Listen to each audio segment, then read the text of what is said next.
Mars media நேயர்களுக்கும் அன்பர்களுக்கும் இந்த நாள் இனிய நாளாக அமைய எல்லாம் வல்ல இறைவனை பிரார்த்திக்கின்றோம். இந்த சேனல் உங்களுக்கு பிடிச்சிருந்தா மறக்காம சப்ஸ்கிரைப் பண்ணுங்க, ஷேர் பண்ணுங்க, லைக் பண்ணுங்க, கமெண்ட் பண்ணுங்க. எனதருமை மேஷராசி நேர்களே, முதல்ல இனிய ஆங்கில புத்தாண்டு நல்வாழ்த்துக்கள். இதிலே உங்களுக்கு தெரிஞ்சிடும் இந்த பதிவு என்ன அப்படின்னு. 2025ஆம் ஆண்டு ஜனவரி மாத ராசி பலன் இந்த பதிவுல நம்ம பார்க்க போறோம். இந்த 2025 ஜனவரி மாதத்துல எந்தெந்த கிரகங்கள் அற்புதமான நகர்வுல இருக்கு, எந்தெந்த கிரகங்கள் மூலமா நமக்கு சந்தோஷம் கிடைக்க போறது, எந்தெந்த கிரகங்கள் மூலமா நம்ம கவனமா இருக்கணும், பரிகாரமா என்ன பண்ணினா ரொம்ப விசேஷம் அப்படிங்கிறத பத்தி நம்ம தெளிவா பார்க்க போறோம். ஃபர்ஸ்ட் ஆஃப் ஆல், உங்களது ராசிநாதனும் அஷ்டமாதிபதியுமான செவ்வாய் பகவான் சுகஸ்தானமாக 4ஆம் இடத்துல இருக்கிறது ரொம்ப விசேஷம், கேந்திர பலம். ஆனா அதே சமயம் அவர் இங்க நீச்சம் வக்ரம். அப்ப நம்ம எல்லா விஷயத்திலையும் கவனமா இருக்கணும், உடல் ஆரோக்கியத்துல கவனமா இருக்கணும். ஏன்னா டென்ஷன் அதிகமா இருக்கும், இருக்கா இல்லையா? கண்டிப்பா இருக்கும். ஒவ்வொரு மேஷராசி என்பவர்களுக்கும் ஒவ்வொரு விதத்துல பணங்காசு இருந்தா வேற மாதிரி பிரச்சனை, பணங்காசு இல்லைன்னா பணம் தான் பிரச்சனை. இந்த மாதிரி நிறைய பிரச்சனைகளே சந்திக்கிறோம். அந்த வகையில 4ஆம் இடம் அப்படிங்கும்போது உடல் ஆரோக்கியத்துல சிறப்பா இருக்கணும். அதே மாதிரி வெளியூர் அல்லது வெளிநாட்டு பயணங்களின் மூலம் கவனமா இருக்கணும், வாகன பயணங்கள்ல கவனமா இருக்கணும், உறவினர்கள் விஷயத்துல கொஞ்சம் கவனமா இருக்கணும். எல்லா விஷயத்திலும் கொஞ்சம் கவனமா இருந்தா ரொம்ப விசேஷம். இருந்தாலும் சில பேருக்கு பொன்பொருள் ஆடை ஆபரண சேர்க்கை உண்டாகும். 18/1/2025 முதல் இந்த செவ்வாய் பகவான் வக்ரகதியில் மிதுன ராசிக்கு போறார். அப்படியே 18ஆம் தேதி வக்ரமாவே பின்னாடி போய் ஆக்சுவலா கடகத்துல இருந்துட்டு வக்ரம் அடைஞ்சார், ஆக்சுவலா நீச்சம். இப்ப அந்த வக்ரகதியிலேயே மிதுனத்துக்கு போறார். மிதுனம் உங்களுக்கு சகாயஸ்தானம்.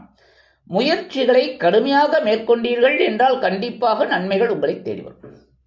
அதே மாதிரி உடற்பிறப்புகள் விஷயத்துல அவங்களோட உடல் ஆரோக்கியத்துல கொஞ்சம் அக்கறை எடுத்துக்கிறது ரொம்ப நல்லது. அரசியல்வாதிகள் பேசுற வார்த்தைகள்ல கவனமா இருக்கணும். எதையாவது பேசிட்டு அன்புல மாட்டிக்கப்படாது, சரியா?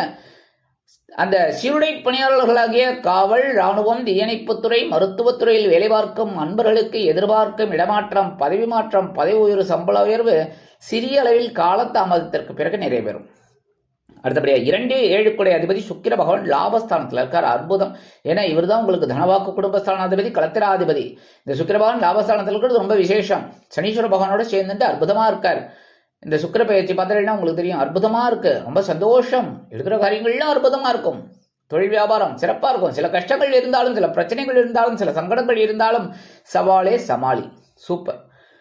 அதே சமயம் சில பேருக்கு புதிய வாய்ப்புகள் வந்து சேரும். புதிய பொருட்கள் வாங்கக்கூடிய ஒரு வாய்ப்புகளும் உங்களை வந்து சேரும். அடுத்தபடியாக 28/1/2025 முதல் இது சுக்கிர பகவான் எங்க போறாருன்னு பார்த்தீங்கன்னா உங்களோட 12ஆம் இடமாகிய அயனசயன மோட்சஸ்தானத்துக்கு உதவி போறார், விரயஸ்தானத்துக்கு. விரயஸ்தானம் அவருக்கு உச்சம். மீனராசி சுக்கிர பகவானுக்கு உச்சமடைந்த சுக்கிர பகவான் உங்களுக்கு பல விதங்களிலும் சுப செலவுகளை ஏற்படுத்தி கொடுப்பார், சரியா? உத்தியோகத்துல இடமாற்றத்தை கொடுப்பார், தொழில் வியாபாரத்துல ஒரு இது கொடுப்பார், எல்லாமே ஒரு முன்னேற்றம். ஆனா கொஞ்சம் செலவு பண்ற மாதிரி தான் வரும். திடீரென்று மகனுக்கோ அல்லது மகளுக்கோ திருமண யோகம் உண்டாவதால் சுப செலவுகள் அதிகரிக்கலாம். 3/6 அதிபதி புத பகவான் பாக்கியஸ்தானத்துல சூரிய பகவானுடன் இணைந்து அற்புதமான ஒரு முன்னேற்றத்தை கொடுத்து கொண்டிருக்கிறார். அற்புதம். மாத ஆரம்பத்தில் அருமையாக இருப்பதால் முயற்சிகள் சாதகமாக நிறைவேறும். அதேபோல் உத்தியோகத்தில், தொழில் வியாபாரத்தில் உங்கள் திறமைகள் பளிச்சிடும். கடன் சுமை குறைவதற்கு சில வாய்ப்புகள் உங்களை தேடி வரும். வருமானங்கள் வந்தாலும் சில நேரங்களில் போதவில்லையே என்ற கவலை உண்டாகும். கல்வி பயிலும் மாணவிகள் கல்வியில் முன்னேற்றம் அடைவார்கள். 19/1/2025 முதல் இந்த புத பகவான் எங்க வரப்போறான்னு பார்த்தீங்கன்னா 10ஆம் இடமாக ஜீவனஸ்தானத்துக்கு வந்துடுறார். ஜீவனஸ்தானத்துக்கு குருவின் பார்வையை பெற்று அற்புதமாக சஞ்சாரம் பண்றார். புதன் அறிவு ஜீவி, குரு பகவான் அதுக்கு மேல மகான். அவரோட பார்வை சுப பார்வை. அப்படியே இந்த சுப பார்வை சுப கிரகத்துல மேலேயே விழருது. ஸோ அற்புதமான பலன்கள் உங்களுக்கு கிடைக்க போறது. அதே மாதிரி படிக்கிற குழந்தைகள் இன்னும் நல்லா படிப்பார். அதே எழுத்து மற்றும் அச்சுத்துறையில் இருக்கும் அன்பர்களுக்கு புதிய வாய்ப்புகள் கண்டிப்பாக வந்து சேரும். உத்தியோகத்தில், தொழில் வியாபாரத்தில் பரபரப்பாக செயல்படுவீர்கள்.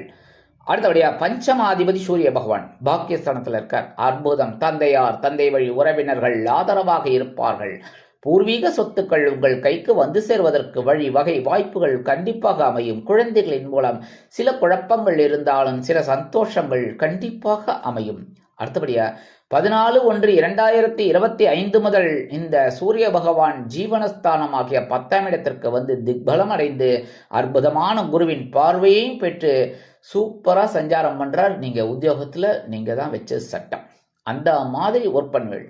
தொழில் வியாபாரம் அருமையாக நடைபெறும். குருவின் பார்வை விழுவதால் அருமையாக வேலை செய்து அதற்குண்டான உயர்வுகளை கண்டிப்பாக பெறுவீர்கள். வீடு மனை வாகனம் வாங்க போட்ட திட்டங்கள் வெற்றி அடையும்.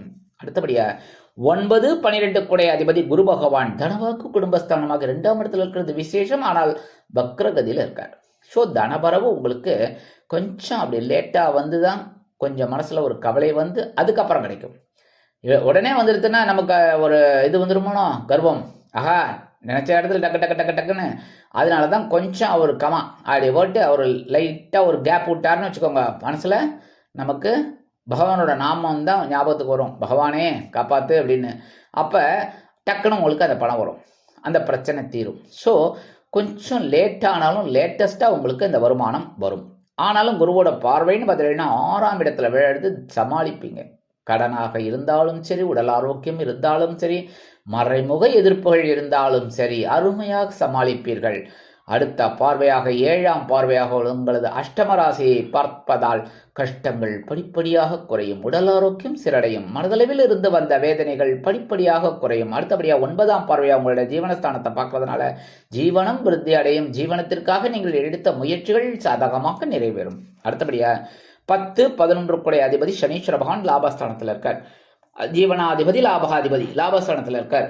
நீங்க கேட்கலாம், லாபஸ்தானத்துல இருந்து ஒன்றும் இல்லை சார், பிரச்சனைக்கு மேல பிரச்சனை தான் வந்து ஓடிட்டு இருக்க தவிர ஒன்றும் பெரிய நன்மைன்னு எதிர்பார்க்க முடியல. எல்லாரும் சொல்லிட்டு இருக்காங்க லாப சனி அள்ளி கொடுப்பார் அப்படின்னு.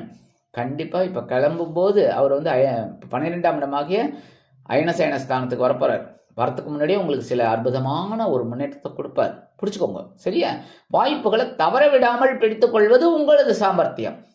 கரெக்டா. நம்ம வர்றதை விட்டுட்டு அப்புறம் சனி பகவான் கொடுக்கல, ராகு பகவான் கொடுக்கல அப்படின்னு சொல்லியிருந்தா கிடைக்கிற வாய்ப்பு. ஆனா இந்த மேஷராசி என்பவர்கள் கிடைக்கிற வாய்ப்பை தவற விட மாட்டீங்க. கரெக்டா. கரெக்டுன்னா கமெண்ட்ஸ்ல சொல்லுங்க. கண்டிப்பா தவற விட மாட்டீங்க. பிடிச்சிக்கோங்க. உங்களுக்கு உயர்வுகள் கண்டிப்பாக ஆட்டோமேட்டிக்கா வரும், கவலைப்பட வேண்டாம். அடுத்தபடியா ராகு பகவான் விரயஸ்தானத்தில் இருக்கார். கேது பகவான் பகைர்வன ரோகஸ்தானம் ஆகிய இடத்துல இருக்கார். இரண்டுமே பாத்தீங்கன்னா மறைவு ஸ்தானம். கெட்டவன் கெட்டிடில் கிட்டிடும் ராஜயோகம் என்பது ஜோதிட விதி. அதபடி உங்களுக்கு ஓரளவுக்கு எல்லாத்துலேயும் அப்படி பூந்து வந்துடுவீங்க. ஒன்றும் இல்லை. இந்த ஆட்டோ டிரைவர் பார்த்தீங்கன்னா இருக்கிற சின்ன கேப்பில் கூட அப்படி போய் அப்படி வந்துடுவார். சைக்கிள் அதுக்கு மேலே சின்ன சின்ன கேப் இருந்தாலும் சார் சார் சார் சார் சார்னு போயிட்டே இருக்கும். அந்த மாதிரி நீங்கள் ஒரு சைக்கிளிஸ்டாகவே இருப்பீங்க. சின்ன பிரச்சனை வந்து அப்படியே சமாளித்து போயிடுவீங்க. அந்த மாதிரி ஒரு பிரச்சனைகள் இல்லை, இருந்தாலும் சமாளிப்பீங்க, கவலைப்பட வேண்டாம். அதேமாரி வெளியூர் இல்லைன்னா வெளிநாடு போய் படிக்கணும்னு நினைக்கிற குழந்தைகள்லாம் தாராளமாக விநாயகரையும் துர்க்கையும் வழிபாடு பண்ணிட்டு ஆரம்பிங்க. கண்டிப்பாக ஒரு பெரிய மாற்றங்கள் உங்களுக்கு கண்டிப்பாக கிடைக்கும். சரி, பரிகாரமாக என்ன பண்ணினா ரொம்ப விசேஷம், ஸ்ரீரங்கநாதரை வழிபாடு பண்ணுங்க. ஸ்ரீரங்கநாதரை வழிபாடு மனதார வழிபாடு பண்ணுங்க. அது பெரிய பாக்கியத்தை உங்களுக்கு கொடுக்கும். மனதளவில் இருந்த வேதனைகளை குறைக்கும். சரியா. அடுத்தபடியா முருகப்பெருமான், ஏன்னா செவ்வாய் பகவான் உங்க ராசிநாதன். அவர் வந்து நீச்சம் வக்ரம், வக்கரத்திலே பின்னாடி முன்னாடி என்னையா. ஸோ முருகனுக்காக நீங்க, அதாவது செவ்வாய் பகவானுக்காக நீங்க முருகப்பெருமான் கோயிலுக்கு போயிட்டு வள்ளிதேவசரா சமேத எம்பெருமான் முருகப்பெருமானுக்கு நெய்தீபம் ஏற்றி வழிபாடு செய்து வாருங்கள். செவ்வாய்க்கிழமைகளில் மங்கள காரியங்கள், மங்கள விஷயங்கள் உங்கள் வாழ்க்கையில் அருமையாக நிறைவேறும். அடுத்தபடியா நவகிரகங்களில் உள்ள குரு பகவானை வியாழக்கிழமைகளில் குரு பகவான் காயத்ரி சொல்லி வழிபாடு செய்து வருவது மிகுந்த நல்லது. அது செய்ய செய்ய உங்களுக்கு பெரிய பாக்கியங்கள், முன்னேற்றங்கள் கண்டிப்பாக வந்து சேரும். ஆக இந்த 2025ஆம் ஆண்டு ஜனவரி மாதம் இந்த சிறிய பரிகாரத்தின் மூலம் அருமையான மாதமாக உங்களுக்கு அமையும் என்று கூறி விடைபெறுகிறேன். நன்றி, வணக்கம். மீண்டும் ஒரு அருமையான பதிவில் நான் உங்களை மனமகிழ்ச்சியோடு சந்திக்கிறேன். வாழ்த்துக்கள். வாழ்க வளமுடன். இந்த சேனல் உங்களுக்கு பிடிச்சிருந்தா மறக்காம சப்ஸ்கிரைப் பண்ணுங்க, லைக் பண்ணுங்க, ஷேர் பண்ணுங்க.